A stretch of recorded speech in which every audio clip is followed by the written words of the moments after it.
Graça e paz, querido. Bom dia. Aqui nessa manhã, tomando nosso cafezinho, meditando na palavra do Senhor. Querido, a palavra que eu quero trazer no teu coração se encontra no livro de Atos, capítulo 10, a partir do versículo 1. A Bíblia vai relatar a história de um homem chamado Cornélio. Um homem romano, de autoridade, de posse, de respeito.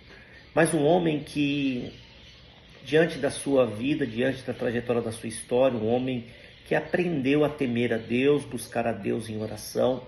Um homem que, como todo ser humano, chega um momento da sua vida que tem um sentimento de que falta algo. Às vezes a gente pode ter tudo que a sociedade acha importante, uma boa casa, um bom carro, um bom emprego, um bom salário. Eu conheço muitas pessoas que têm tudo, mas que lá no fundo, querido, existe um vazio. Existe uma falta, e esse homem chamado Cornélio era um desses.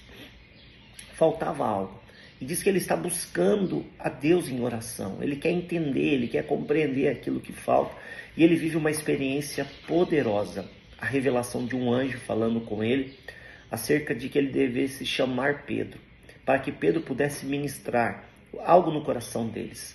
Isso vai acontecer, foi o que aconteceu. Ao mesmo tempo, Deus já estava falando com Pedro, porque Pedro ele era um judeu e pela tradição judaica, ele não poderia se relacionar com um gentio. Mas Pedro também tem uma experiência gloriosa, Pedro vive uma experiência tremenda.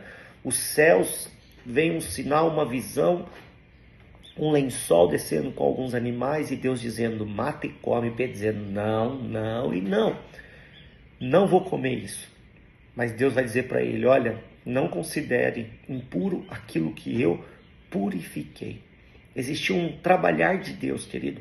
E eu gosto de falar isso, querido. A pessoa mais interessada em nossas vidas é o próprio Deus. Então ele vai trabalhar da maneira como nós precisamos ser trabalhados. Ele nos conhece. E diz que Pedro entendeu a visão. Vai acontecer um encontro, porque Pedro agora vai até a casa de Cornélio. E quando chega lá, ele é surpreendido. Por quê?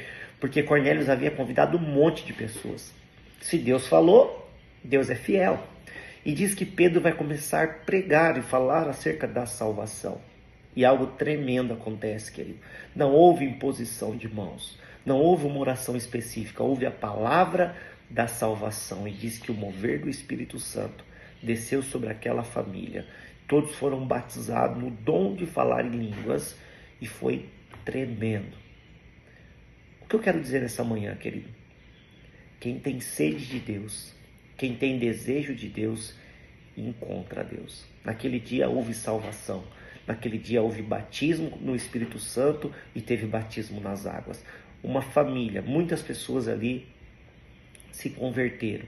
As portas se abriram do Evangelho para os gentios. Então, querido, o que eu quero trazer nessa manhã, se existe um vazio dentro de você, que só você sabe, isso pode ser a falta da presença de Deus. E o que eu quero te dizer, querido, se você buscar a presença, essa presença se manifesta de uma maneira poderosa e você será poderosamente abençoado pela presença de Deus. Pense nisso. Deus abençoe um dia de vitória.